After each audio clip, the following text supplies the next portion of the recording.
Hello, my friend. The world of magic, filled with legends and ancient tales, is opening its gates once again. Tonight, in the Gryffindor dormitory by the crackling fireplace, I will share another story with my friends. Join us, for the magic is about to come alive. There are houses in the wizarding world that breathe with history, their walls whispering secrets through the cracks of old wood and stone. Number 12, Grimmauld Place, was one of those houses. For generations, it had belonged to the most notorious of wizarding families, the noble and most ancient House of Black. The house had seen dark days, cloaked Death Eaters at its doors, a secret order of the Phoenix meeting in its chambers, betrayals and battles etched into every shadowed corner.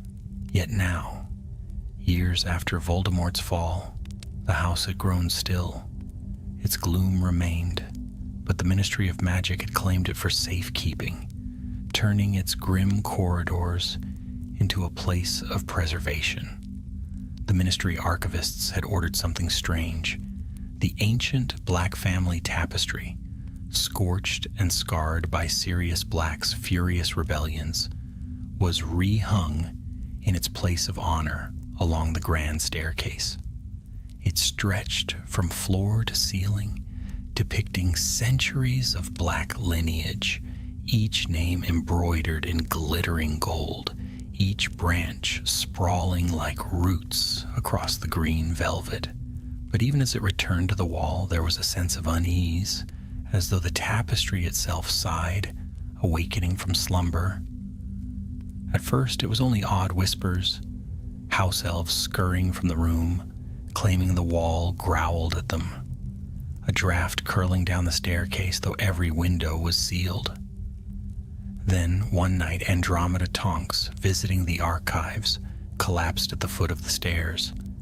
She had been standing before the tapestry, her eyes fixed upon her burned-away name, when an invisible lash struck her across the chest. She survived, but bore marks that looked very much like runes branded into her skin. The Ministry grew alarmed. Soon after, Narcissa Malfoy awoke screaming. Her bed linens turned black with ash, though no fire had touched them. Even young Teddy Lupin, hardly more than a boy, found himself haunted, his dreams filled with strangling vines of thread, dragging him toward a green velvet wall that would not let him wake. Whispers spread quickly. Old purebloods muttered of an ancient Black curse stirred from its sleep. The younger wizards spoke of a family oath, a living magic, clawing to reclaim its power, and so it was that the Ministry called upon a promising curse-breaker, Hal Belby, cousin of the famous potion brewer who had once studied under Slughorn. Hal was young, perhaps too young, but he had clever eyes and a knack for old wards that puzzled even his seniors. He was not famous, nor brave in the way war heroes were, but he was careful, thoughtful, and unwilling to give up when others did.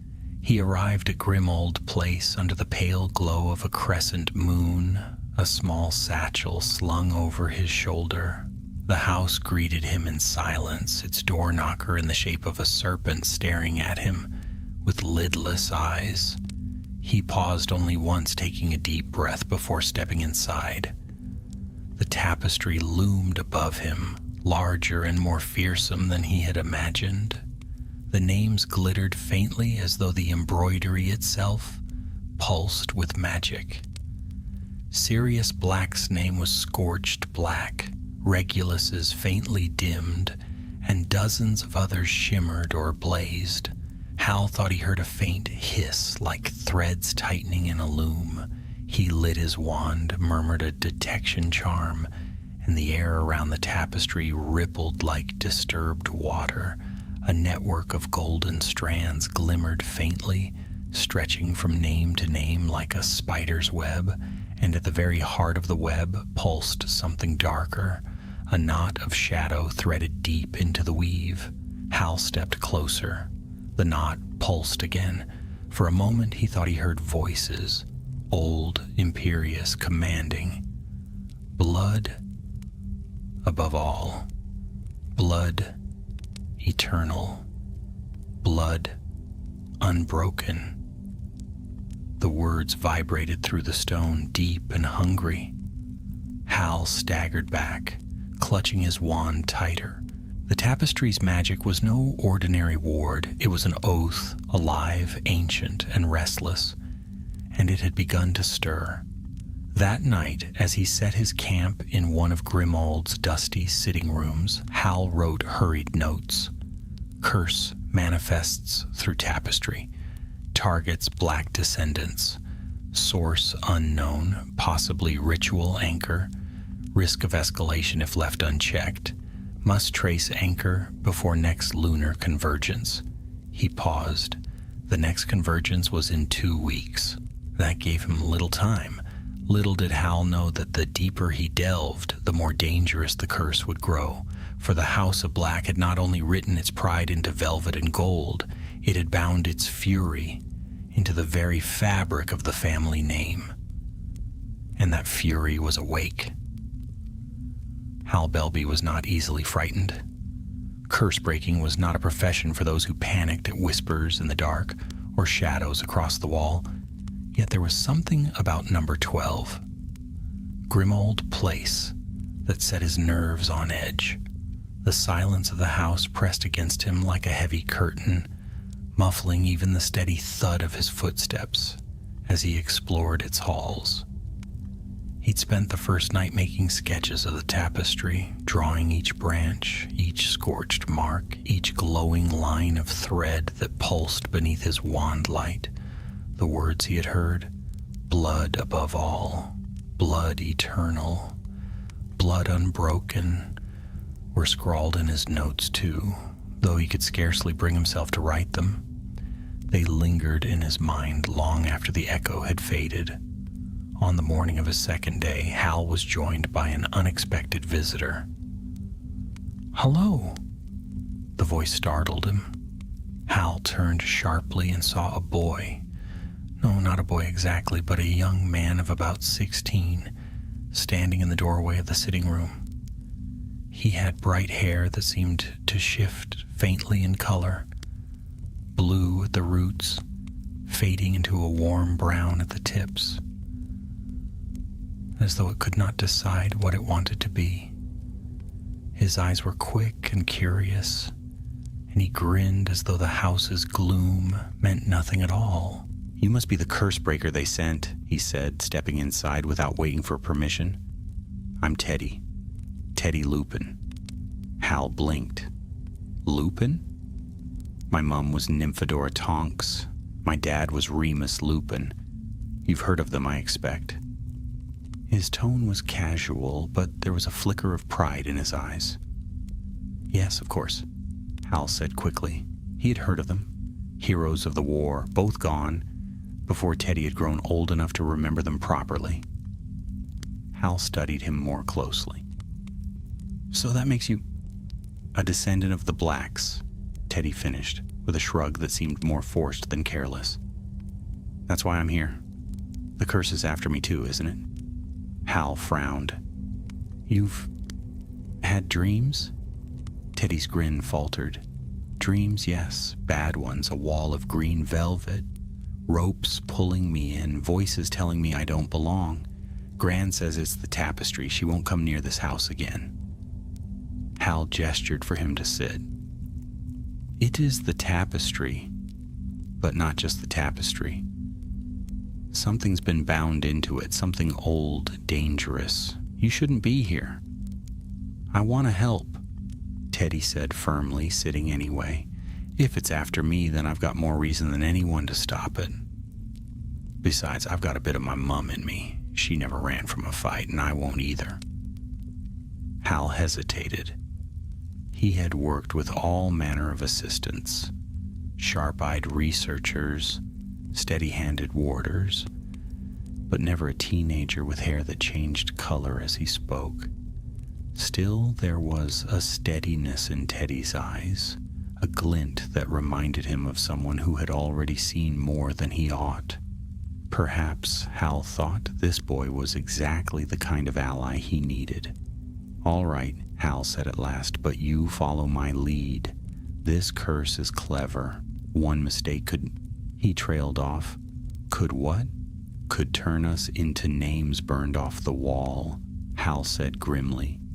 That evening, the two of them returned to the grand staircase where the tapestry hung.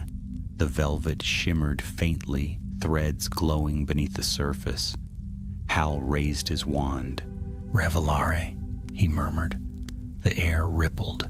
This time Teddy gasped aloud as golden strands emerged, crisscrossing the tapestry like veins of light.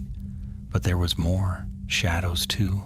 Thick black cords running alongside the gold, strangling it in places, tightening around certain names.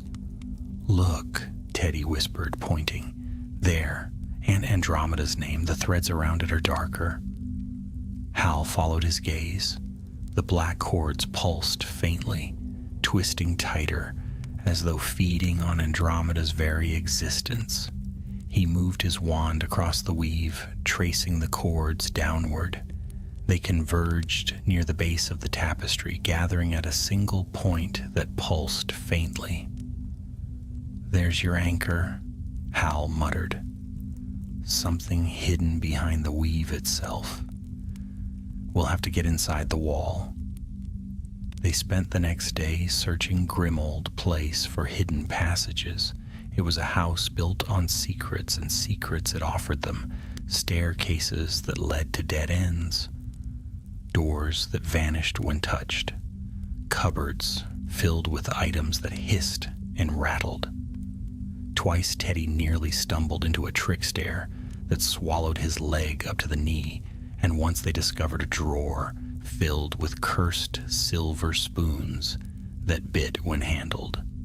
By dusk, frustration had begun to set in. Hal sat heavily in a dusty chair, rubbing his temples.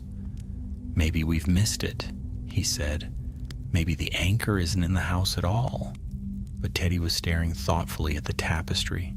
His hair had turned a thoughtful shade of green. "When I dream," he said slowly, "the wall is never just a wall. There's a door in it, hidden. I can feel it." Hal sat up. "A door?" "Here," Teddy said, pressing his hand against the lower corner of the tapestry. "Always here." Hal raised his wand and muttered another spell. The velvet shimmered, and for a brief moment, the outline of a narrow doorway appeared, stitched into the fabric itself.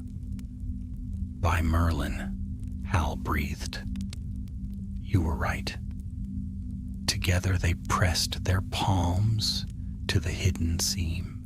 The tapestry shuddered, threads unraveling like living things, until the wall behind it dissolved into shadow. Beyond was a narrow passage, dark and winding, its walls carved of stone that seemed older than the house itself. A stale, cold wind blew out, carrying with it the faint smell of ash. Teddy swallowed. "We're going in, aren't we?" Hal tightened his grip on his wand. "Yes, but carefully. Whatever lies beyond, this is where the Black family hid their darkest work." And so, side by side, they stepped into the hidden passage, the tapestry sealing silently behind them. The gloom closed in, their footsteps echoing on the stone floor. Faint runes glimmered along the walls, old and jagged, their meaning lost to most modern wizards.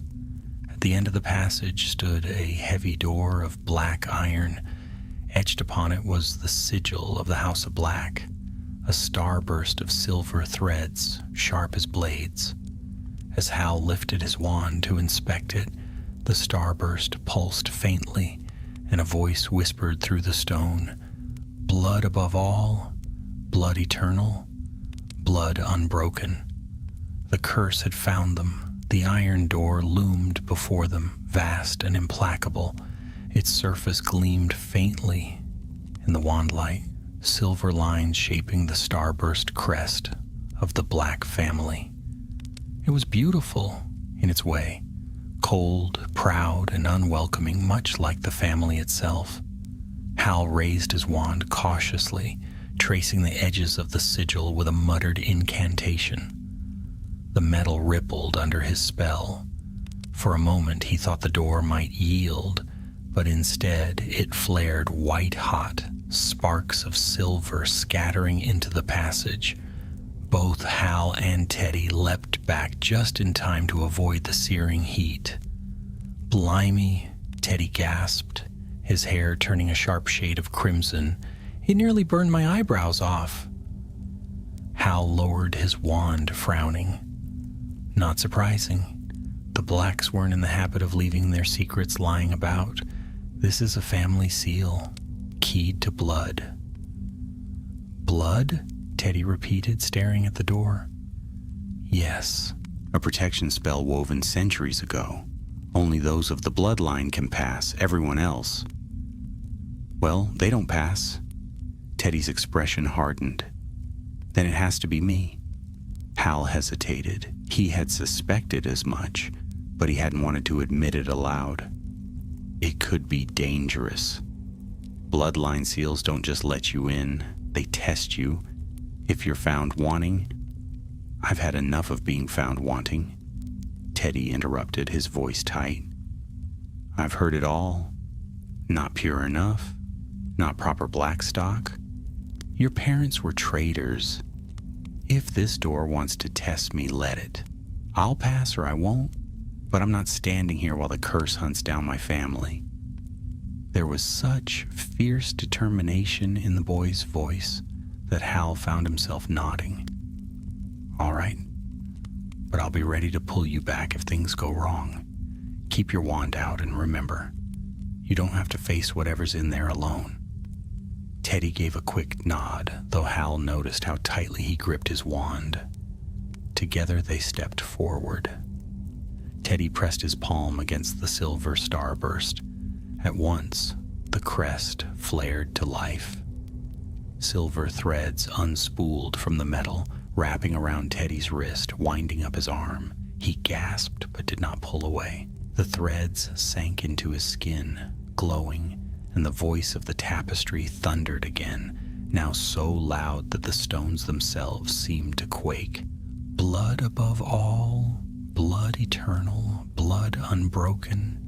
The door shuddered. Hal braced himself, wand raised, but the metal did not burn. Instead, it began to unravel, the silver starburst dissolving into motes of light. Slowly, ponderously, the iron swung inward with a groan that echoed like thunder. Beyond lay a chamber unlike anything Hal had expected. It was vast, stretching high into darkness, lit only by cold blue flames that hovered in sconces around the walls. Shelves of ancient tomes lined the sides, their spines thick with dust. In the center of the floor lay a circular dais of polished obsidian, etched with runes so old Hal had to squint to recognize them. And in the middle of the dais, resting on a stand of black stone, was a gemstone that seemed to burn with its own inner fire. A starstone. Hal's breath caught. He had read of such things, crystals infused with concentrated magic, forged in rites so dangerous most had been outlawed centuries ago. Few still existed in the world, and none had ever been openly studied. Teddy too stared, though his eyes were wide more with dread than awe. "It feels wrong," he whispered, "like it's watching us." Hal nodded grimly. "It isn't just a gemstone, it's the heart of the oath net." "The what?" "The web of spells woven into the tapestry," Hal explained, moving slowly around the dais, his eyes fixed on the pulsing stone. "Think of it as a spider's web. Each thread connects to a name, each knot to a life. This," he gestured at the starstone, "is the spider, the core. Destroy it and the web collapses, but what?" Teddy pressed. "But it's bound with more than just thread. Look." Hal pointed to the runes etched around the dais. These are words of binding. They don't just tie the curse to the tapestry, they tie it to the family. Anyone who tampers with the core without understanding the vow could end up destroying more than the curse. It could destroy every name woven into it. Teddy paled. Every name? Yes, living and dead alike. They stood in silence, the blue flames crackling faintly on the walls.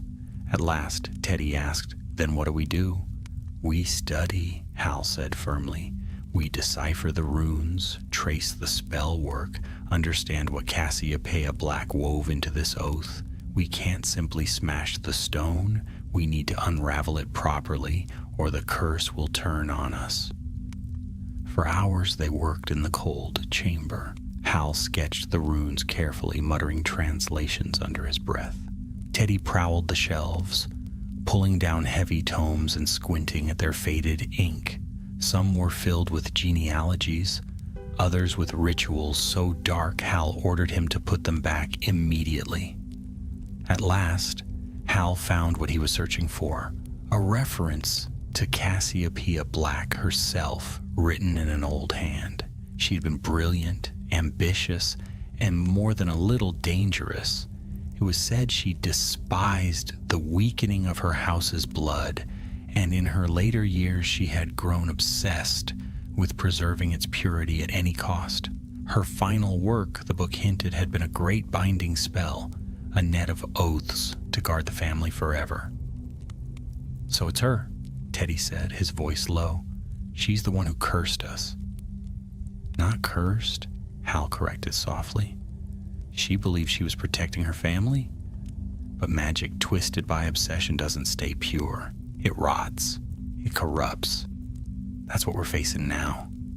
Before Teddy could reply, a sound echoed through the chamber. Footsteps. Hal stiffened. No one else should have been able to open the iron door. He motioned for Teddy to stay close, and together they turned toward the sound. Out of the shadows stepped a tall figure, cloaked in gray. His hair was white, though his face was not so old as the color suggested. His eyes gleamed with a sharp intelligence as he regarded them. "Well," the man said calmly, his voice rich and smooth.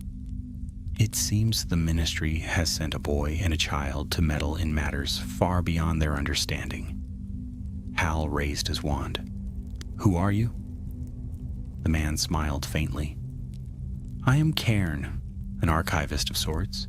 You might say the custodian of this family's legacy." "I've worked with ministry archivists," Hal said sharply. "None of them can pass a bloodline seal." The man's smile widened. "That is because they are not of the family, but I am.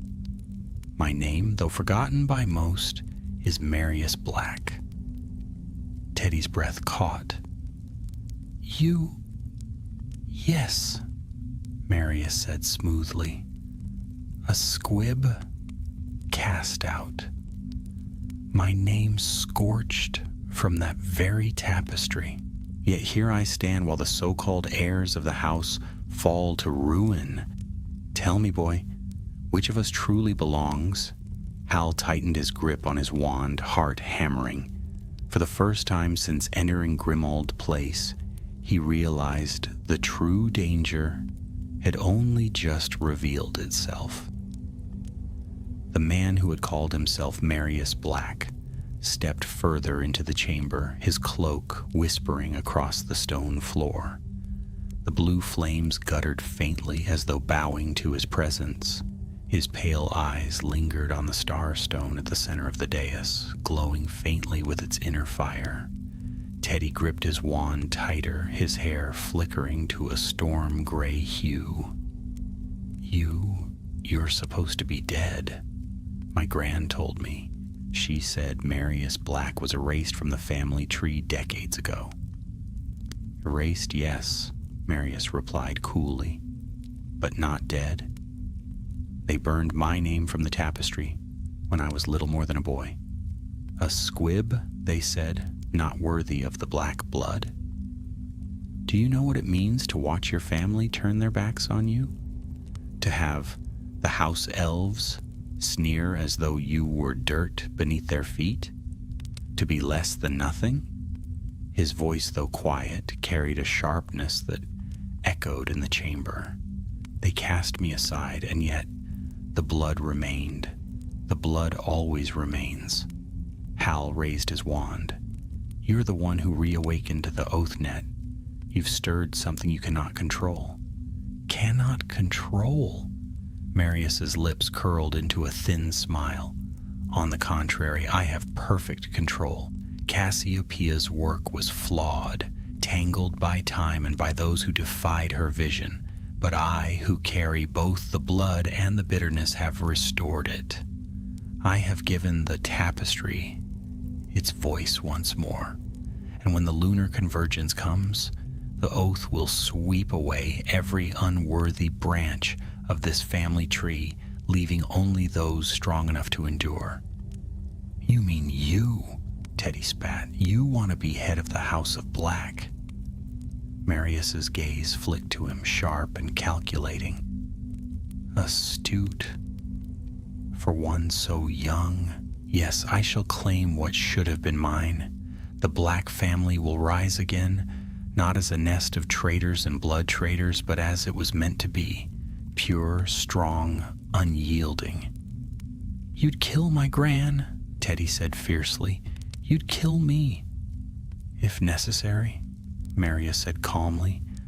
Blood must be pruned like a tree. Only then can it flourish. Hal stepped between them. You're mad if you think the ministry will let you succeed? Will dismantle the Starstone and the oath with it before you so much as lay claim to a title? Will you? Marius's smile grew colder. You think you have the skill, the knowledge? I have studied this magic for decades, Cursebreaker. I alone know its secrets. You cannot unravel what you barely comprehend. He raised his hand. For the first time, Hal noticed the ring upon his finger, a band of black iron set with a shard of crystal that glimmered faintly. Marius spoke a single word, and the runes etched around the dais flared to life. The chamber trembled. The air thickened, humming with power. From the walls, threads of silver and shadow unfurled, stretching toward the Starstone like rivers, rushing to a sea. The gemstone blazed, flooding the chamber with its light. Teddy staggered back, shielding his eyes. What's happening? Marius's voice rose triumphant. The Starstone recognizes its master. The oath bends to my will. Hal lunged forward, shouting, Protego! The shield charm shimmered into place, just as a lash of energy burst from the Starstone, striking toward them. The impact shook the passage, sending dust cascading from the ceiling. Run! Hal barked, but Teddy didn't run. He stood his ground, wand raised, his jaws set. Expelliarmus! He shouted. The spell shot across the chamber, but Marius merely flicked his hand. The red beam dissolved against an invisible barrier. Child's tricks, Marius sneered. Do you think such feeble charms can touch me now? Hal grabbed Teddy by the arm, dragging him toward the door. We can't fight him here. The oath has made him stronger. They stumbled back into the narrow passage, the chamber behind them roaring with the hum of awakened magic. The iron door groaned shut, sealing Marius within, though Hal doubted it would hold him for long.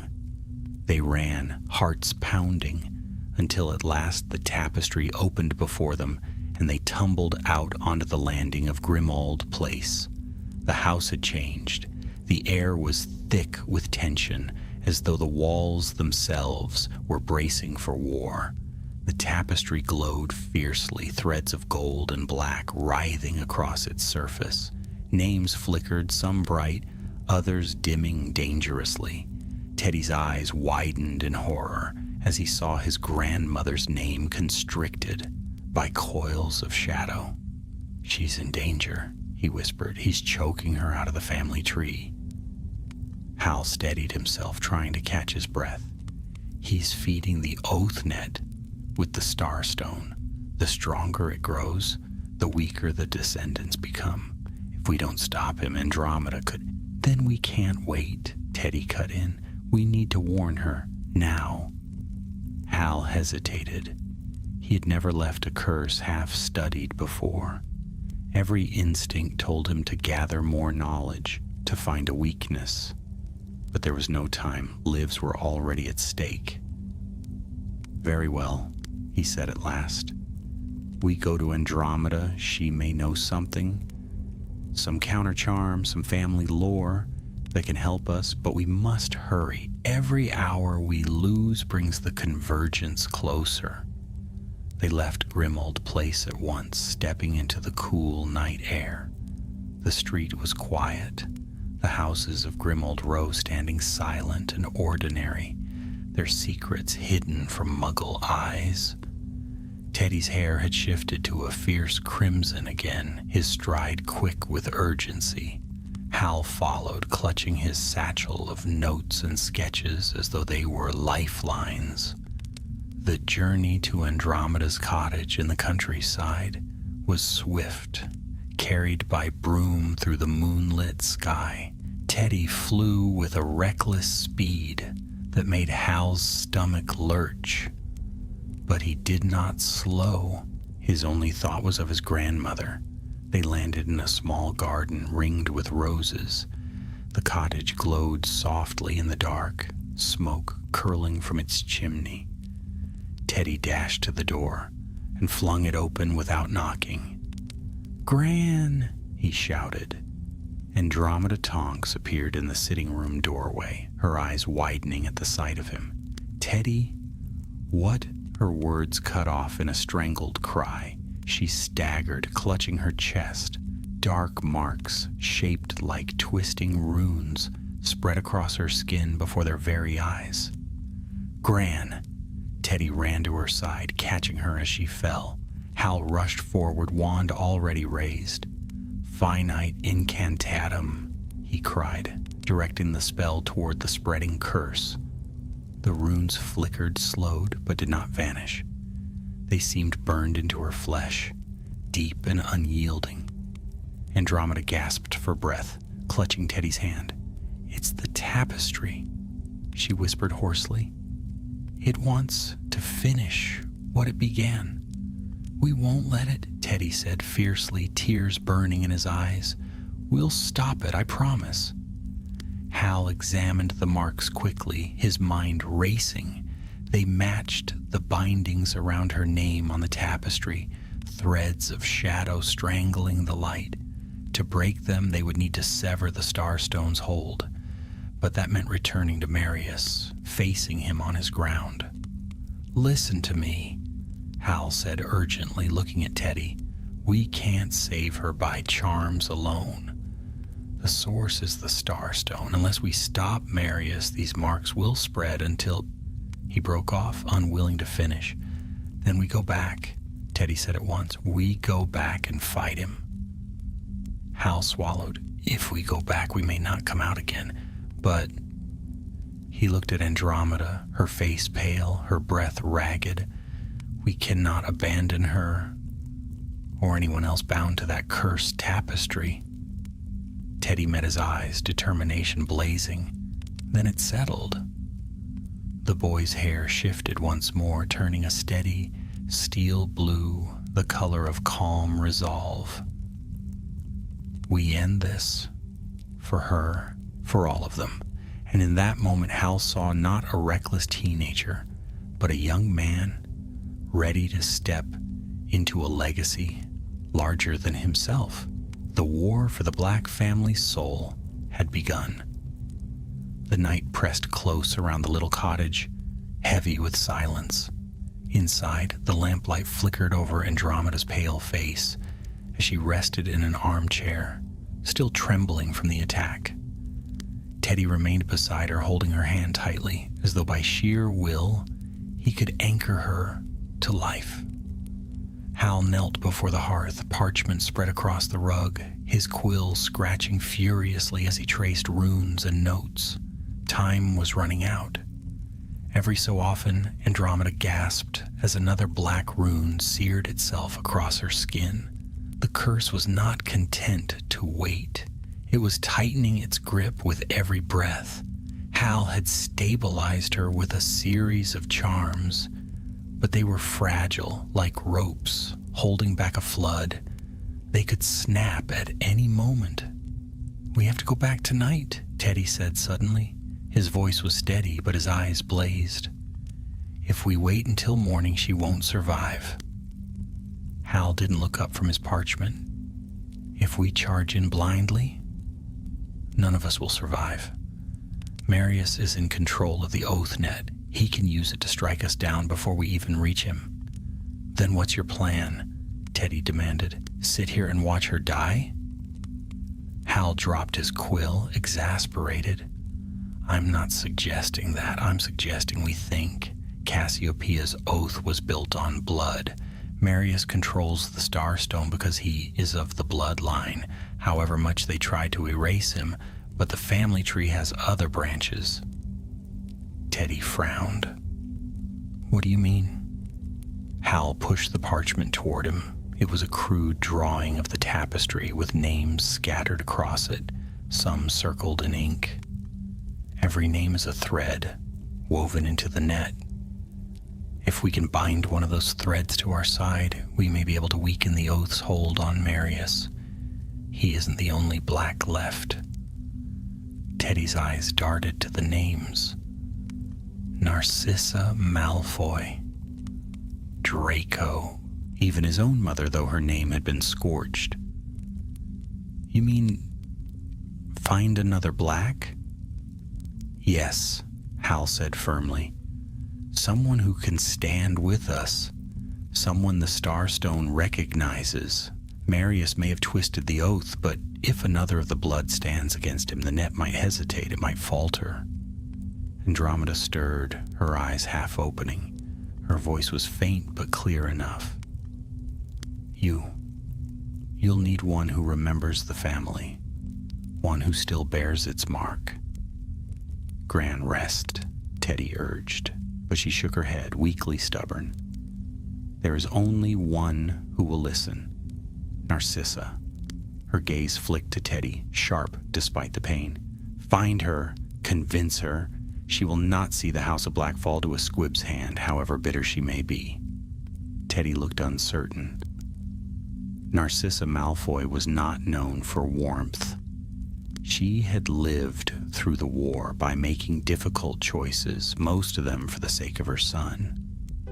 But Hal could see the truth in Andromeda's words. Narcissa was proud of her family, and if Marius threatened its legacy, she might indeed be persuaded to act. "Very well," Hal said, "we'll go to her. But quickly, every hour counts."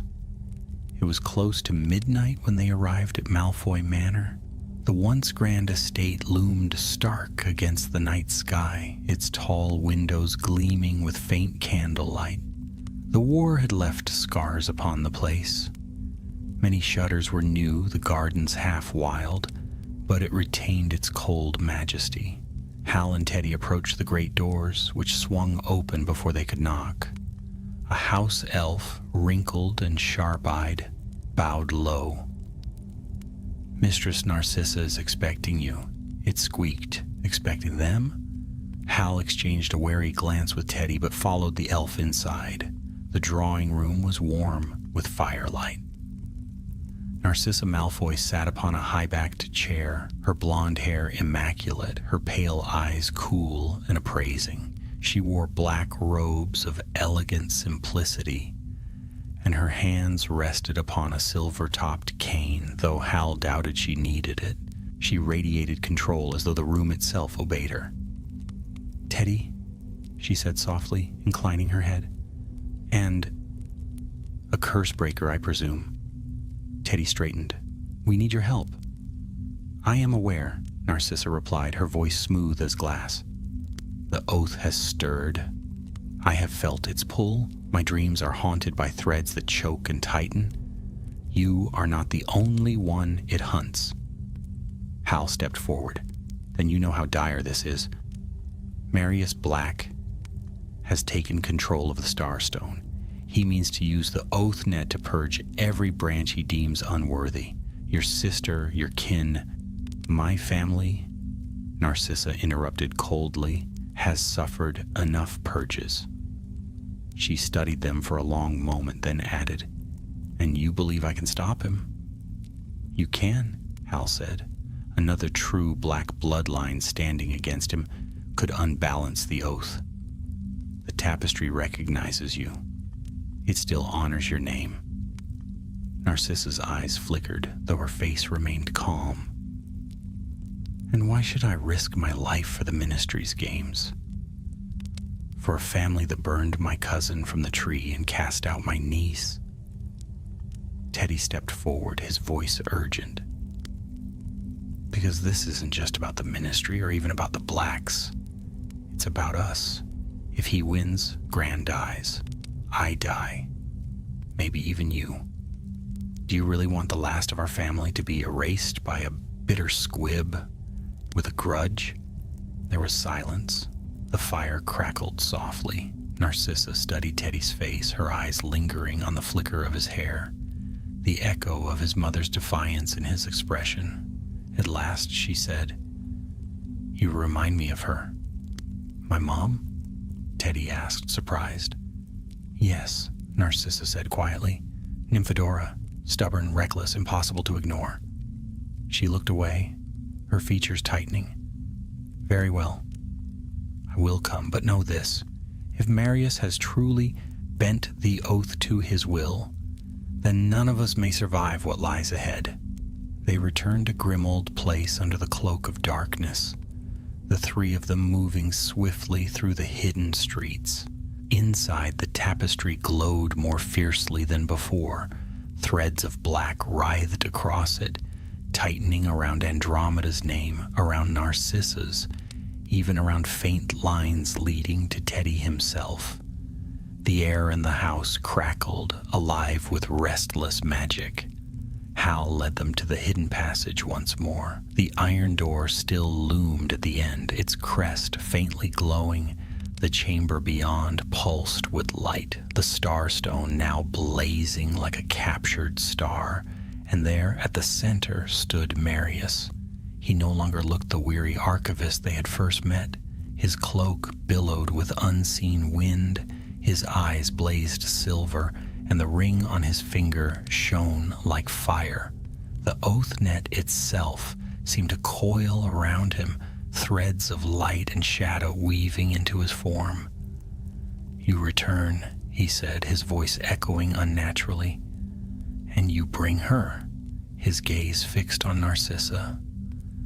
"The proud sister, the widow, the mother, how fitting that you should kneel before the rightful heir of the House of Black." "I kneel to no one," Narcissa said coldly. She lifted her chin. "Least of all to a cast out who twists his bitterness into power." Marius's eyes narrowed. "You will kneel, or you will burn from the tapestry like all the rest." Teddy stepped forward, wand raised. "Not while I'm still standing." Marius laughed, a harsh, cold sound.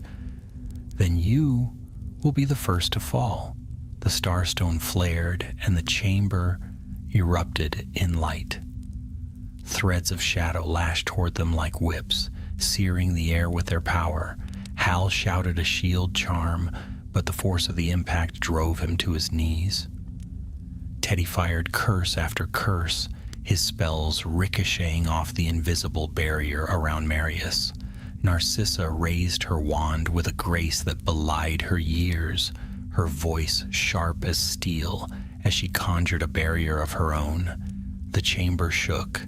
Dust rained from the ceiling. The oath net itself writhed, as though torn between its master and its kin. Hal, struggling to his feet, shouted over the roar, "Narcissa, stand with Teddy. Bind your names together." "What?" she called back. Your bloodline, Hal urged. If you claim him, if you recognize him as black, the net will falter.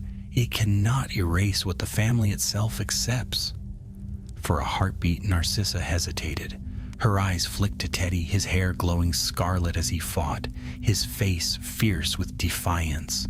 Then, with a voice that cut through the chaos, she cried, "I claim him! Theodore Lupin, son of Nymphadora, grandson of the House of Black, he is ours!" The tapestry above them shuddered. Teddy's name, invisible until now, shimmered faintly across the green velvet as though stitched by unseen hands. The threads of black recoiled in fury. Marius staggered, his eyes blazing with rage. "No!" he roared. "He is nothing! He is filth!" But the oath net wavered. The starstone flickered. For the first time, Marius's grip was not absolute. Hal raised his wand, his voice firm. "Now, Teddy, strike the core." And with every ounce of strength he had, Teddy turned his wand upon the starstone. Reducto. The spell blazed across the chamber, and the battle for the heart of the Black family truly began. The spell left Teddy's wand in a blaze of blue-white light, roaring across the chamber like a bolt of lightning. It struck the starstone with a crack that echoed off the vault's walls. For an instant, Hal dared to hope. The gemstone flared brilliantly, fissures racing across its surface. But then the cracks sealed themselves. The starstone pulsed with a furious glow, brighter than before, as though it had swallowed Teddy's magic whole.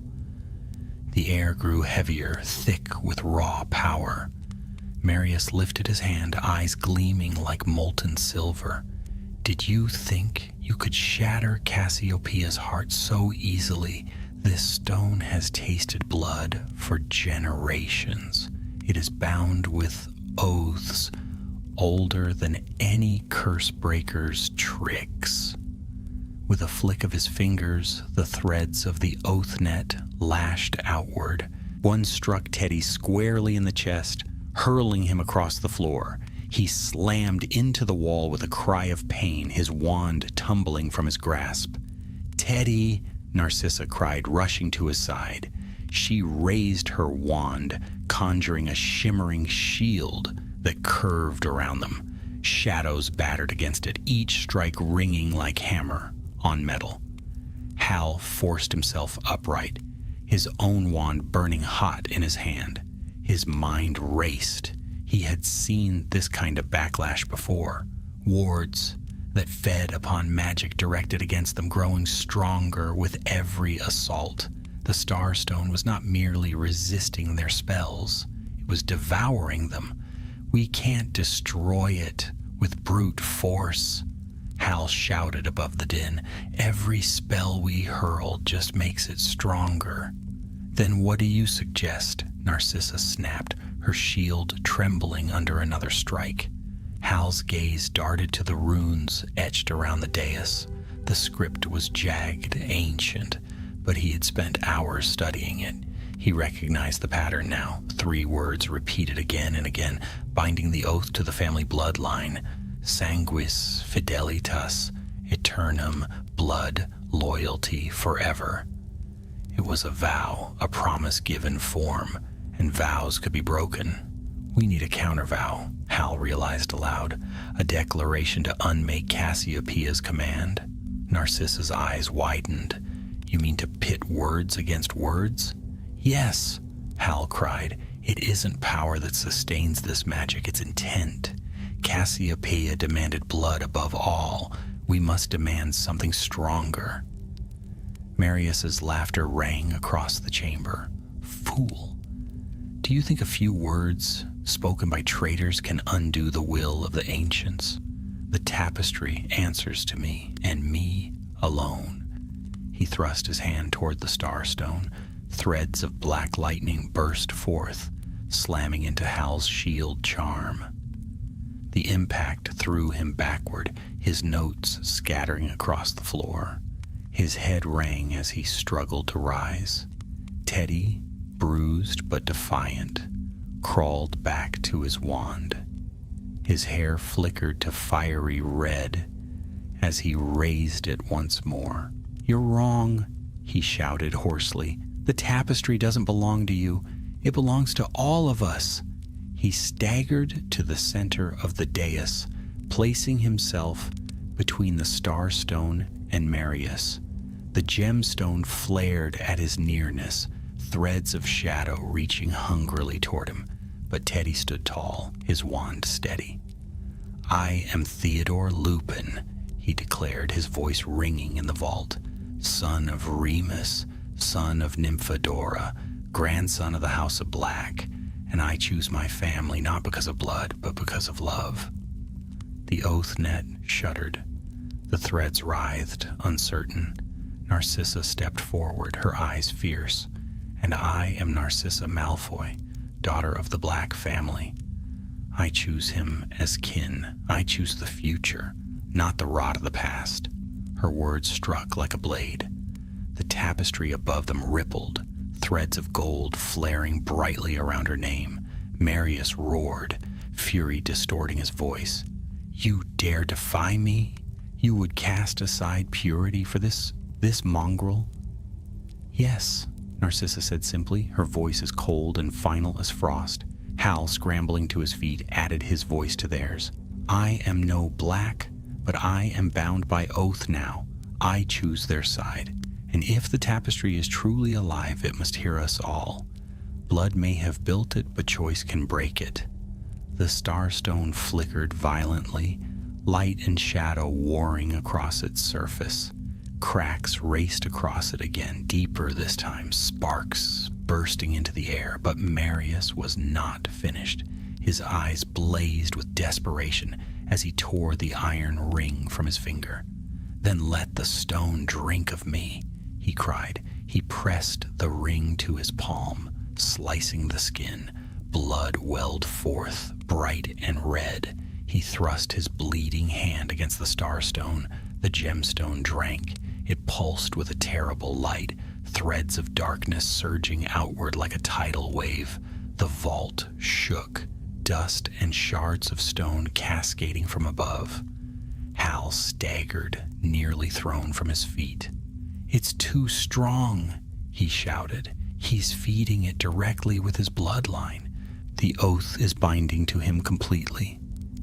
Teddy looked at the stone, his face pale. "Then we have to give it something stronger." Before Hal could stop him, Teddy raised his wand high. His voice rang clear, carrying across the chamber.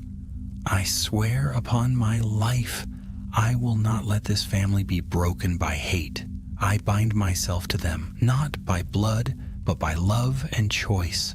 Let the tapestry strike me down if it must, but I will not break." The oath net convulsed. Golden threads blazed from the tapestry, rushing to Teddy like rivers of light. They coiled around him, searing into his skin, but he did not cry out. His hair shone brilliant blue, his eyes steady. Marius screamed in fury. "No, you cannot rewrite it. You cannot." But he could. The Starstone cracked, splintered. Its light faltered, dimmed, then flared once more. Only this time it was not the cold silver of Cassiopeia's obsession. It was warm, golden, threaded with the echoes of Teddy's vow. Hal saw his chance. "Together!" he shouted. "Focus on the stone. All of us." Narcissa lifted her wand. Teddy raised his. Hal pointed his own straight at the fractured heart of the oath. "Finite!" Hal roared. "Reducto!" cried Teddy. Narcissa whispered a curse so old Hal barely recognized it. A Black family ward turned against itself. The combined force struck the stone. For a heartbeat it resisted, light and shadow twisting, shrieking, threatening to tear the chamber apart. And then with a sound like shattering glass, the Starstone exploded. Light burst outward, flooding the vault, rushing along the threads of the oath net. The tapestry writhed and screamed, names blazing brightly before settling into calm. The threads of black unraveled, dissolving into nothing. The vow was broken. Marius fell to his knees, clutching his chest. His eyes dimmed, the silver glow fading. He looked at the shattered fragments of the stone, his face twisted with disbelief. "No," he whispered. "It was mine. It was mine." But his voice faltered, and he collapsed upon the dais, defeated. The chamber grew still. The blue flames guttered and died. Only the echo of their breathing remained. Hal lowered his wand slowly, his hand trembling. "It's done," he said hoarsely. "The curse is broken." Teddy swayed, exhaustion washing over him. Narcissa caught his arm, steadying him. He looked up at her, his voice faint. "Did we win?" She gazed at him for a long moment, then nodded once. "Yes, we did." Above in the house of Grimold Place, the tapestry shimmered. For the first time in centuries, the burned marks upon its surface began to fade. Some names long erased re-stitched themselves faintly in silver thread, and at the very bottom, beneath Nymphadora Tonks, a new name glowed: Theodore Lupin. The silence after the starstone shattered was almost unbearable. Dust drifted in the air, the smell of scorched stone and old magic hanging heavy in the chamber. Hal, Narcissa, and Teddy stood among the fragments of the dais, each of them breathing hard, as though they had run a marathon. Marius lay crumpled at their feet. His face, once lit with a terrible silver light, now seemed gray and ordinary, lined with exhaustion and bitterness. He groaned faintly, his hand clawing at the empty space where the starstone had stood. "No," he whispered, his voice weak and broken. "It was mine. Mine to command. Mine to restore." Narcissa regarded him with cold disdain. "You restored nothing. You destroyed what little remained of honor in this family." His eyes flicked up to her. For the first time, there was no arrogance in them, only a desperate pleading. "They cast me out. They said I was nothing. I only wanted..." His voice faltered, and he sagged against the broken stone, spent. Hal stepped forward, wand still in hand. "He's dangerous. Even without the starstone, he knows too much. These wards, these oaths, he's lived in them for decades. He could twist them again if he's left unchecked." Teddy's hand trembled as he raised his wand. He was still pale, the light of his vow lingering faintly in his eyes, but there was steel in his voice. "Then what do we do? Lock him away? Let the ministry bury him?" "That would be wise," Hal admitted. But Narcissa was silent, her eyes sharp and thoughtful. She studied her cousin's broken figure for a long moment, then turned to Teddy. "What would your mother have done?" The question seemed to hang in the air. Teddy swallowed hard. His mother, he had never known her, not truly. But he had heard the stories. Brave, stubborn, unyielding in her kindness. She had fought not for blood, but for what was right. "She wouldn't have let him go free," Teddy said at last, his voice low. "But she wouldn't have killed him either. She'd have given him a chance to be better, even if he didn't deserve it." Narcissa inclined her head slightly. "Then the ministry will take him. Let them decide his fate. But the name of Black will not be his to command ever again." Hal conjured ropes of enchanted light, binding Marius's arms and legs.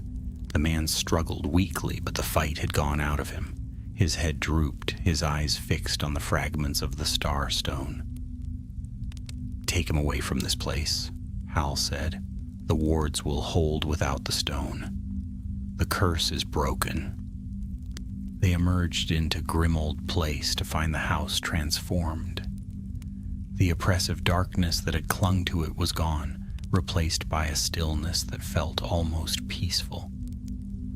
tapestry hung quiet upon the wall, its surface glowing faintly. No longer did the threads writhe with shadow. Names that had once been burned away now shimmered faintly, as though stitched in silver mist. And there, beneath Nymphadora Tonks, a new branch glowed brightly. Theodore Lupin. Teddy stared at it, his eyes wide. "It's really there," he whispered. "My name, it's part of the tree." Hal smiled faintly, though his face was streaked with dust and exhaustion. "You've earned it. The tapestry recognized your vow. Blood may have built it, but choice remade it." Narcissa studied the name for a long while, her expression unreadable. Then, with a faint sigh, she reached out and brushed her fingers lightly across the velvet. "Perhaps there's hope for this family after all," she murmured. Before Hal could reply, a sudden crack echoed through the hall. Oars appeared, wands drawn, their eyes sharp and wary. At their head was a tall witch with dark hair and a scar across her cheek. "Belby," she barked, recognizing Hal. "What in Merlin's name happened here?" We felt the wards collapse halfway across London. Hal straightened, though his legs ached. "We contained a curse bound into the Black family tapestry. The source was a starstone hidden beneath the house. It's destroyed now." He gestured to the bound figure of Marius. "And this is the one responsible for reawakening it." The Aurors moved quickly, seizing Marius and conjuring restraints. He did not resist, his eyes still fixed on the tapestry with a hollow despair. "Andromeda Tonks?" Hal asked urgently. "She is safe," the lead Auror replied. "We received word that the curse upon her vanished as the wards fell. She's recovering now." Teddy sagged with relief, his wand clattering to the floor. "She's alive," he breathed. "Gran's alive." Narcissa placed a hand briefly on his shoulder, her touch light but steady. "You kept your promise," she said softly. The Aurors led Marius away, his footsteps echoing down the hall. For a long time after they were gone, the three of them stood in silence before the tapestry, watching the names glow faintly in the lamplight. Hal was the first to speak. "It's over. The curse is broken." But Narcissa shook her head. "Not over. No curse is ever truly gone. Magic leaves its scars, just as people do. But tonight," she allowed herself a faint, rare smile, "tonight at least we have peace." The following days passed in a blur. Andromeda recovered swiftly, though she bore faint silver marks where the curse had burned her. She held Teddy close, her eyes shining with pride as she traced the name newly stitched upon the tapestry. "You've done what none of us could," she told him. "You've given our family a future." Hal filed his reports with the ministry, though he downplayed his own role. The true heart of the victory, he insisted, lay with Teddy and Narcissa. He returned to his work at the Department of Magical Accidents and Catastrophes, but something in him had changed. He had stared into the depths of old magic and seen that even the darkest oaths could be broken by choice. Narcissa withdrew once more to Malfoy Manor, though not before giving Teddy a parting gift, a silver locket engraved with the black crest, its chain glimmering faintly with protective charms. "This was mine as a girl," she said quietly. "Now it is yours. Wear it, and remember, you are a black by more than blood. You are a black by choice." Teddy clasped the locket around his neck, his eyes bright. "Thank you, Aunt Narcissa." She gave the faintest of nods before disapparating with a crack. Weeks later, Grimold Place stood quiet once more, The ministry had sealed the hidden vault, the fragments of the starstone buried deep where no hand could reach them. The tapestry still glowed faintly, a reminder of both the curse and its undoing.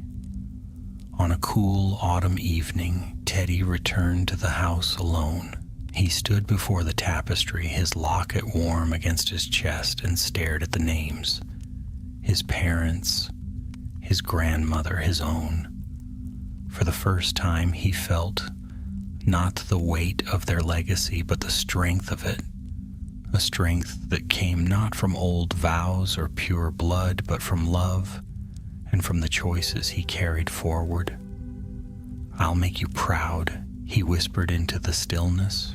The tapestry did not answer, but the glow of his name seemed a little brighter, and for Teddy, that was enough. Autumn drifted steadily into winter, and though the curse of the Black family had been broken, whispers of the affair spread quickly through wizarding society.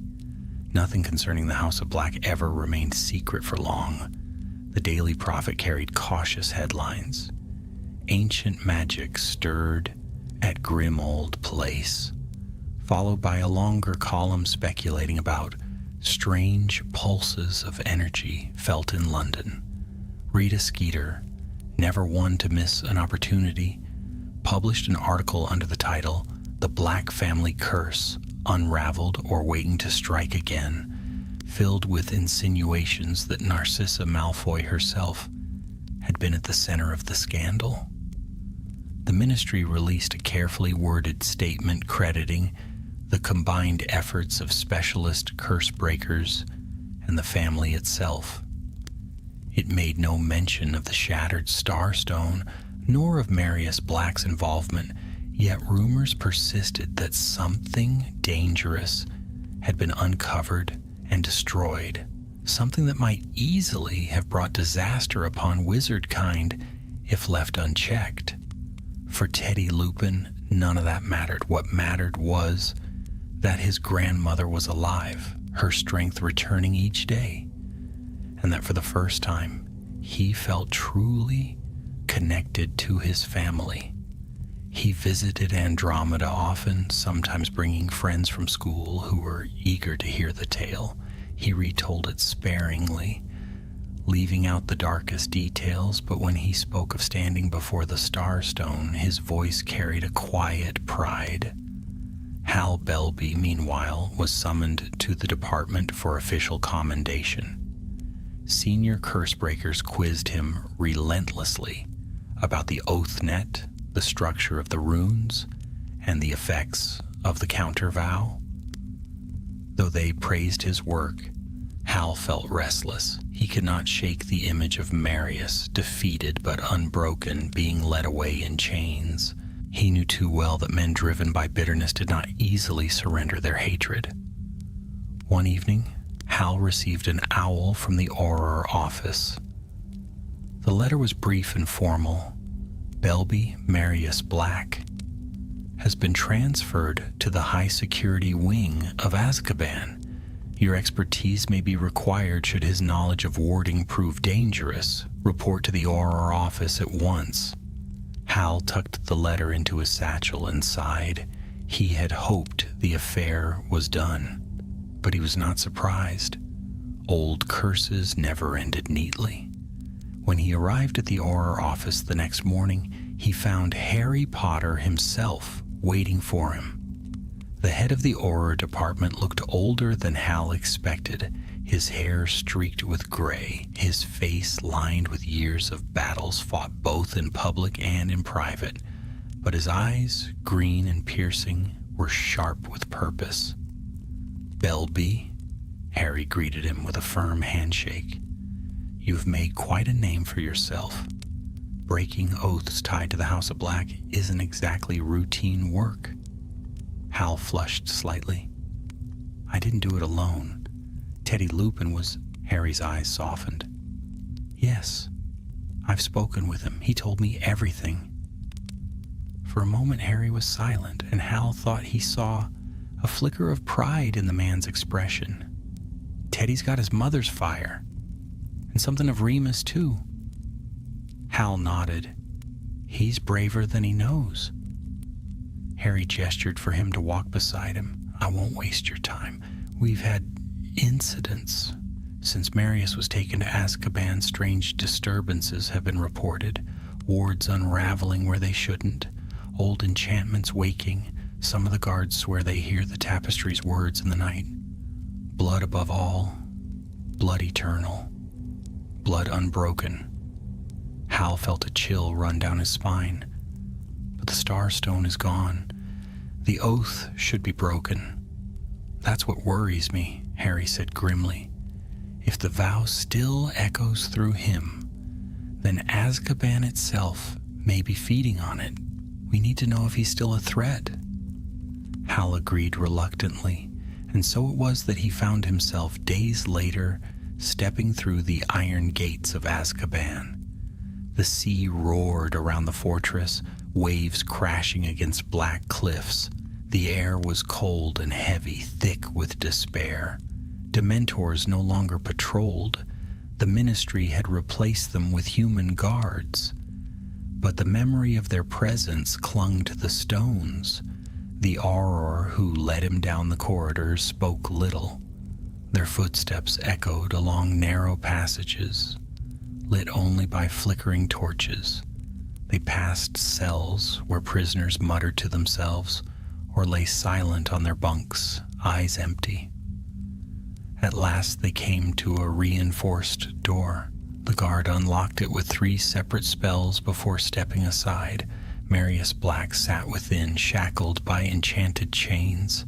His hair was unkempt, his face hollow, yet when he lifted his gaze, Hal saw the same glint of cunning as before. So, Marius murmured, they send the little Cursebreaker to peer at me in my cage. His lips curved in a faint smile. Have you come to gloat? Hal stepped inside, wand at the ready. I've come to make sure you can't harm anyone again. Harm? Marius chuckled softly. Do you think me so simple? The oath may be shattered, but its whisper lingers. I hear it in my dreams. I hear Cassiopeia calling. Hal's grip tightened on his wand. The tapestry has moved on. Teddy Lupin's name is stitched upon it now. The family has chosen. At that, Marius's smile faltered. For the first time, bitterness cracked into raw fury. A boy, he spat, a half-blood brat with no understanding of the family's greatness. And you dare tell me he carries its future? Yes, Hal said firmly, because he chose it. That's more than you ever did. For a long moment, Marius said nothing. Then he leaned forward, chains clinking softly. His eyes gleamed with a strange light. The tapestry is not done, Belby. It may have stitched his name, but magic that ancient never yields so easily. You'll see. One day, it will demand more. And when it does, you'll remember me. Hal left the cell unsettled, though he told himself the man was bluffing. Still, as the door clanged shut behind him, he could not shake Marius's words. Meanwhile, Teddy returned to Hogwarts for the winter term. His friends crowded him with questions, eager to hear the tale of how he had faced down an ancient curse. But Teddy, though he smiled and laughed, found himself strangely quiet in the long evenings. Sometimes he would slip away to the common room fire, fingers resting on the locket Narcissa had given him. He thought often of his parents, of the vow he had made in the vault, and of the tapestry now bearing his name. He felt proud, but also wary. More than once he dreamed of the Starstone. In his dreams it was whole again, pulsing with light. And a voice whispered from the darkness, blood above all, blood eternal, blood unbroken. He always woke with his heart pounding, the words lingering like a shadow he could not quite banish. And though he never told his friends, nor even his grandmother, he feared that Marius was right. The curse was broken, but not gone. The castle of Hogwarts had always been a place of safety for Teddy Lupin, but when he returned that winter, something felt different. Perhaps it was because he himself had changed. He had faced shadows older than the school, stood before magic that could twist even the strongest heart. Whatever the reason, the halls of stone seemed to whisper more loudly than before, as though the portraits and staircases recognized him now as one who had been tested. At first, he tried to carry on as any other student would. Lessons filled his days, essays filled his evenings, and Quidditch practice filled his weekends. His friends crowded him with questions, pestering him to retell the story of Grimmauld Place. "Come on, Teddy," said Lorcan's commander one evening in the common room. "You can't keep it all to yourself. You fought a Starstone. No one's done that in centuries." Lysander, Lorcan's twin, chimed in eagerly. "Was it really as big as a bludger? Did it glow? Did you nearly die?" Teddy laughed weakly. "Yes, yes, and yes. But I don't want to keep talking about it." "But you have to," protested another classmate, his eyes wide. "My dad says the prophet's story was all ministry cover-up. You were the one who stopped it, weren't you?" Teddy shifted uncomfortably. His hair flickered from brown to pale blue, betraying his unease. "I didn't stop it alone. Hal Belby was there. Narcissa Malfoy was there. My gran, she nearly died." He looked down at his hands. "It wasn't a game, it was real, and it was terrifying." The laughter and excitement around him died quickly.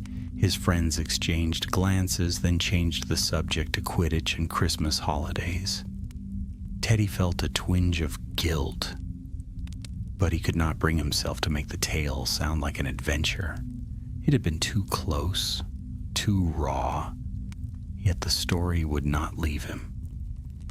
Each night when the common room grew quiet and the fires burned low, Teddy dreamed. Sometimes he stood once more in the vault, the Starstone blazing before him. Sometimes he heard Marius's voice filled with venom. "The tapestry is not done. It will demand more." And always, always the whispered refrain, "Blood above all, blood eternal, blood unbroken." He would wake in a sweat, clutching the locket Narcissa had given him. The silver was cool against his palm, its protective charms humming faintly. But the comfort it offered felt thinner with each passing week. One evening, unable to sleep, Teddy slipped out of bed and wandered the castle. The corridors were quiet, lit by the pale glow of enchanted torches. He found himself drawn to the astronomy tower, where the sky stretched wide and filled with stars. He leaned against the stone railing, breathing the cold air. "Mom, Dad," he whispered, "I don't know what I'm supposed to do now. Everyone says it's over, but it doesn't feel over. It feels like something's still waiting." The wind carried no answer, but as he stood there, he heard footsteps behind him. "Can't sleep either?" It was Victoire Weasley, her long red-gold hair catching the starlight. She was a year older than Teddy, clever, confident, and with a smile that could disarm even the gloomiest mood. She walked to the railing beside him, folding her arms. "You've been quieter than usual," she said gently, "even for you." Teddy shrugged. "Just thinking. About Grimmauld Place? About all of it?" He hesitated, then confessed. "I keep dreaming about the stone and the tapestry and Marius." Victoire frowned. "But the curse was broken, wasn't it?" "Yes," Teddy said quickly. "But Marius said, he said it would demand more, and sometimes when I dream, I feel like he's right, like it isn't finished with me." Victoire studied him for a moment. Then she reached out and placed her hand over his. "You're not alone in this, you know.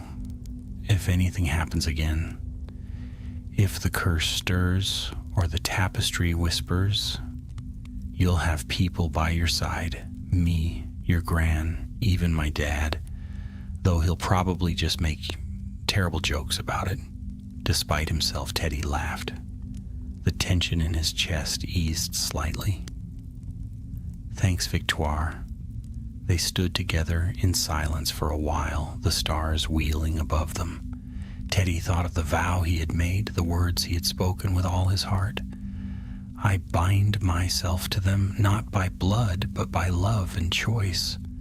Perhaps that vow was the strongest weapon he had.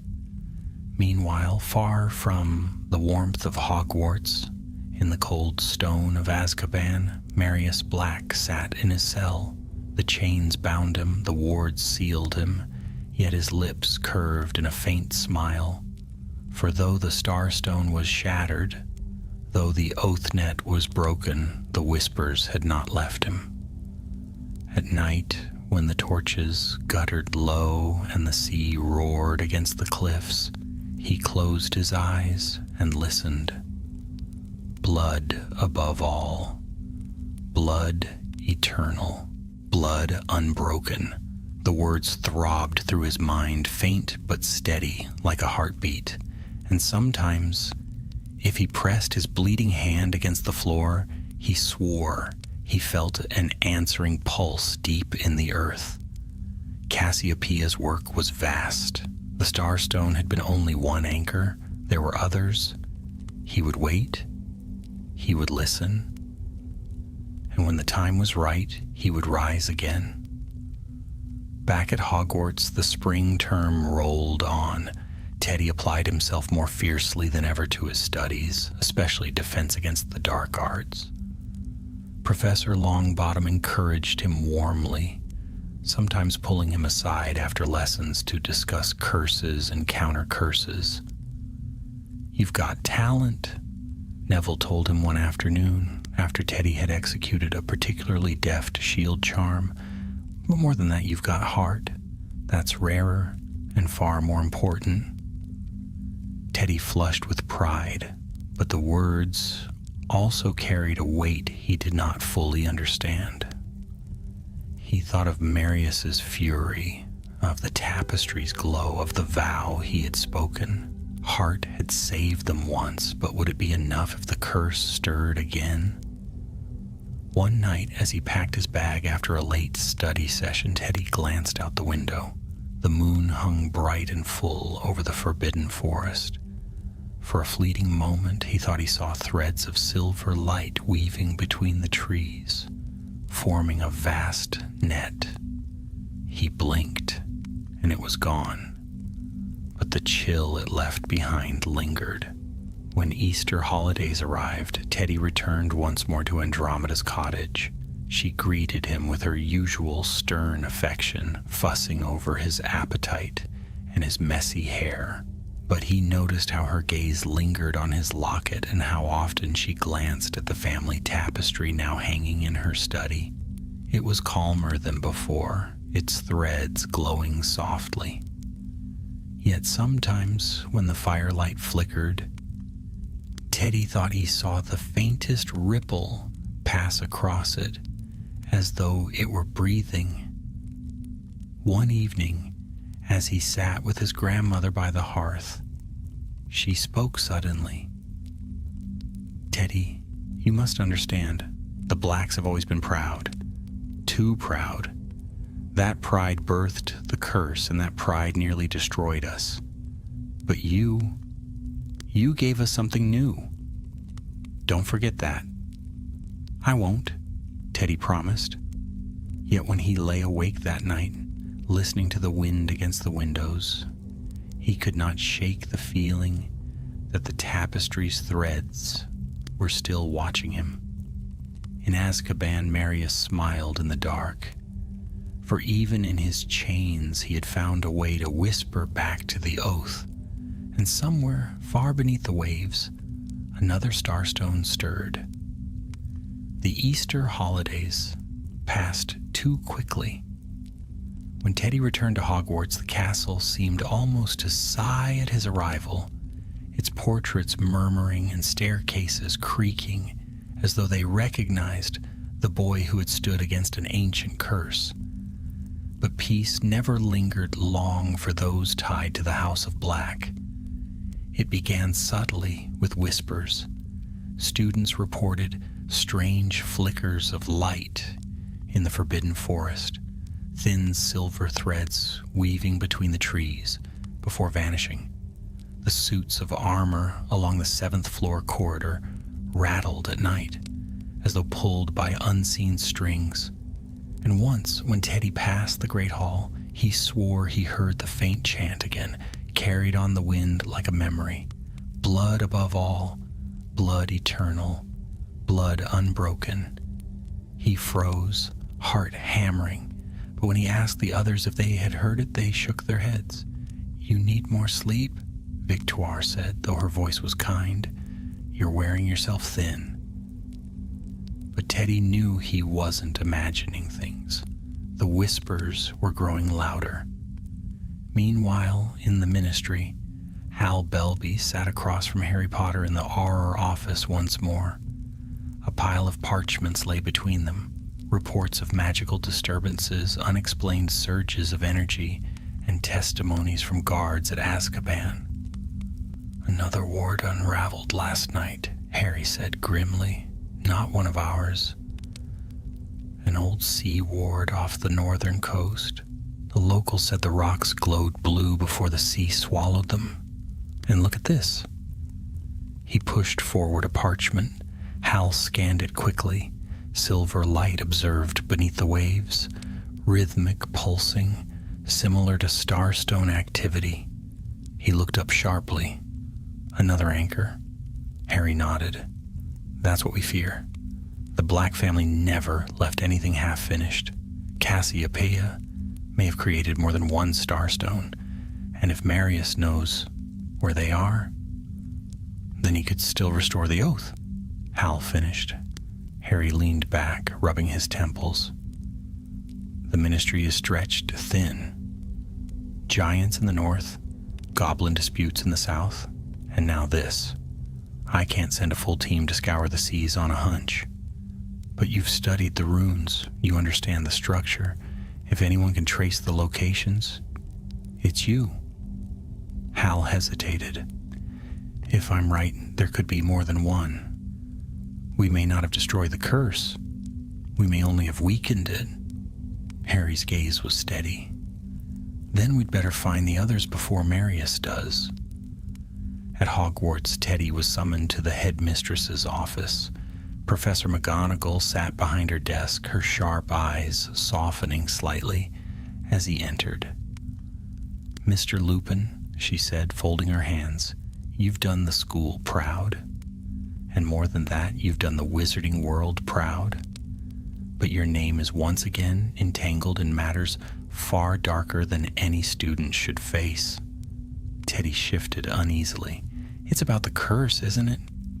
Her eyes flickered with approval. "You felt it." "Yes," Teddy admitted. "It hasn't left me. The dreams, the whispers, and sometimes I think the tapestry still watches." McGonagall sighed. "I had hoped the breaking of the Starstone would end it. But it seems the Black family's shadows run deeper than we imagined. You must be careful, Lupin.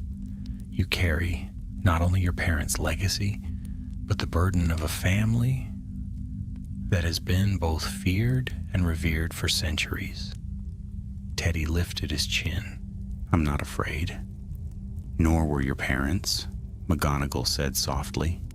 "But courage is not the same as recklessness. Remember that." The next evening, as Teddy studied in the library, an owl swooped through the high windows and dropped a letter onto his desk. He recognized the handwriting at once, Hal's. "Teddy, we need to speak. Cassiopeia forged more than one starstone. Marius may know of them. Meet me at Grimmauld Place when term ends. Do not ignore this. Your name may be the key." Teddy read the letter 3 times, his stomach twisting. He knew he should tell his grandmother. He knew he should tell McGonagall. But part of him was drawn irresistibly to the call. He had stood before one starstone and survived. Could he do it again? In Azkaban, Marius Black lay in his cell, but his mind was far from still. Each night the whispers grew clearer, leading him further into Cassiopeia's vision. The sea called to him. Beneath the waves he felt the thrum of another starstone, older and stronger than the one that had been shattered. He smiled in the dark. Chains could not hold a man who had already bound himself to an oath. When term ended, Teddy traveled once more to Grimmauld Place. The house was quieter now, though its shadows still clung stubbornly to the corners. Hal met him at the door, parchment and ink stains smudged across his hands. "I've traced the runes," Hal said without preamble.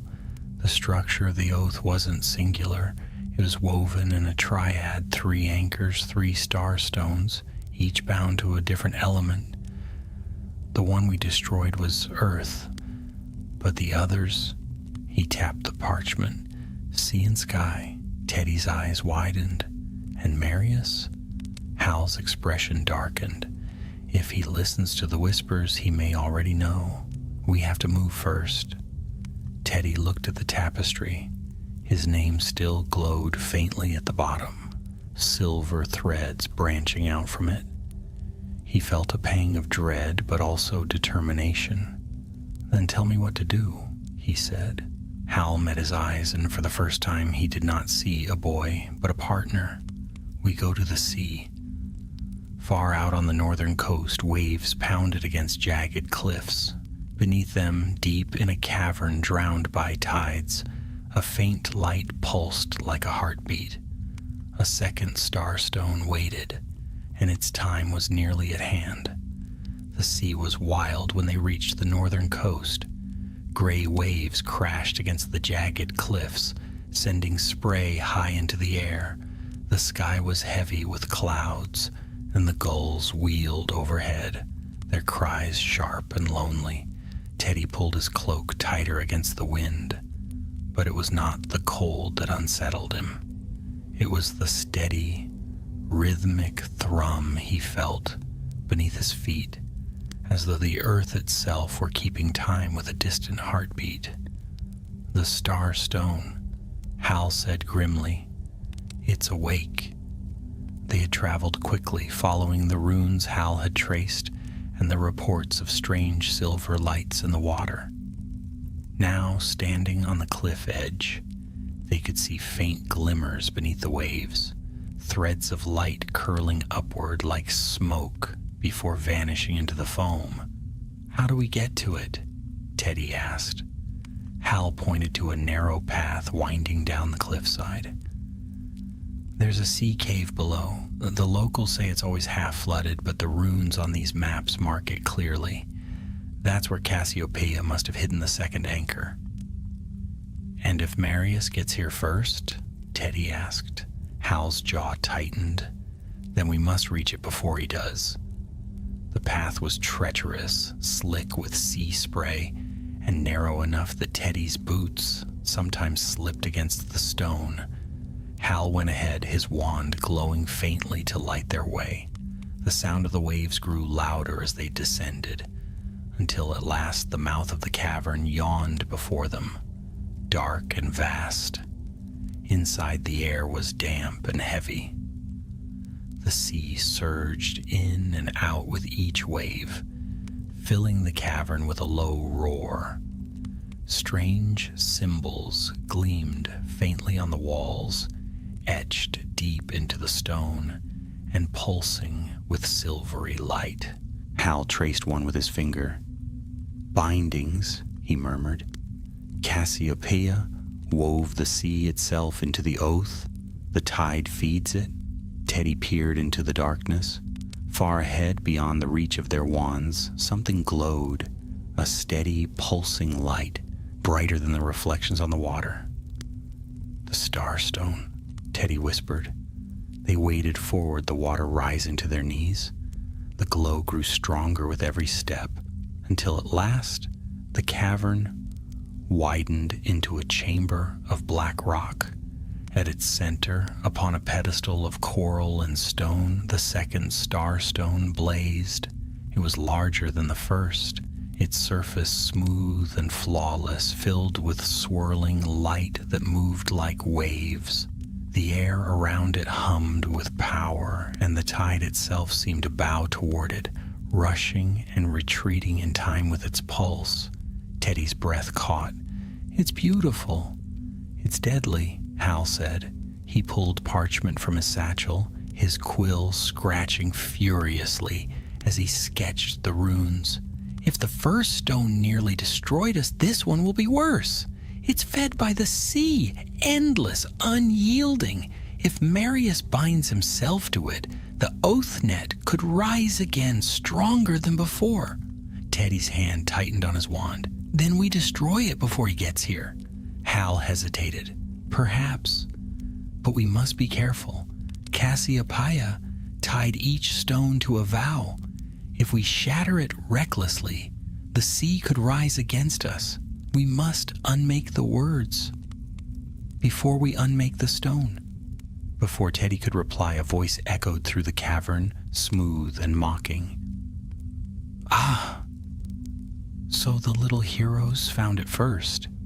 They spun around. Marius stood at the edge of the chamber, his chains gone, his cloak dark with sea spray. His eyes gleamed silver in the light of the starstone.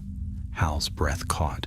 "How did you—" "Azkaban cannot hold one who has the oath in his veins," Marius said calmly, stepping closer. "The whispers showed me the way. Cassiopeia's gift was never meant to be buried. It was meant to endure. And now it shall." Teddy raised his wand. "You won't touch it. We won't let you." Marius's gaze flicked to him sharp as a knife. "You again, the child who thinks himself a black by choice. Do you not see? You are nothing but an intruder in this house, a parasite clinging to a name you do not deserve." "I deserve it because I chose it," Teddy shot back. His hair flickered scarlet, his eyes blazing. "You think blood is everything, but blood nearly destroyed us. I won't let it happen again." Marius's smile was thin and cruel. "Then you will drown in your defiance." He raised his hands. The starstone pulsed, threads of silver bursting outward like waves. The tide surged, water rising swiftly around their waists. The cavern shook, spray flying in sheets as the sea itself obeyed his call. Hal shouted, "Protego!" A shield shimmered around them, but the water pressed harder, crashing against the barrier. Teddy clung to the pedestal, his wand raised, his heart pounding. The starstone blazed, its light filling the chamber, and Marius's voice rose above the roar of the sea, chanting in the old tongue, "Sanguis, fidelitas, aeternum." Blood, loyalty, forever. The words vibrated through the cavern, sinking into the stone, binding the tide tighter. Hal shouted over the roar, "He's reforging the vow. If he completes it, the oath will rise again." "Then we stop him," Teddy cried. He raised his wand high. The memory of his vow at the first starstone burned in his chest. He had spoken with all his heart then, and the tapestry had heard him. Could it hear him again now? He drew a breath and shouted, "I swear upon my life, blood will never be above love. I swear that family is choice, not chains. I swear the House of Black will never again be bound by hate." The starstone faltered. Its light flickered, threads of gold shooting through the silver. Marius staggered, fury blazing in his eyes. "No!" he roared. "You cannot overwrite Cassiopeia's will." "Yes, I can," Teddy shouted. "Because it isn't her family anymore. It's mine." The starstone cracked, a fissure racing across its surface. The tide surged wildly, waves slamming against the walls. Hal grabbed Teddy's arm. "Now! Together!" They raised their wands. "Reducto!" The spell struck the starstone with a thunderous crack. Light burst outward, blinding, searing. The stone shattered, fragments flying like shards of ice. The sea roared, crashing over them in a furious wave. Teddy gasped as the water swallowed him, dragging him down into darkness. The roar of the ocean filled his ears, the weight of it crushing. He fought upward, his lungs burning. And then suddenly the tide stilled. He broke the surface, gasping, coughing, blinking water from his eyes. The cavern was quiet. The waves lapped gently against the stone. The pedestal stood empty, its coral crumbling. Marius was gone. Hal dragged himself from the water, his parchment sodden, his face pale. Did we do it? Teddy pulled himself onto the rock beside him, shaking with exhaustion. We destroyed it. The oath can't come back now. But even as he spoke, his gaze fell on the empty pedestal, and a chill crept through him, because Marius had vanished in the wave, and the silence of the sea did not feel like victory. It felt like waiting.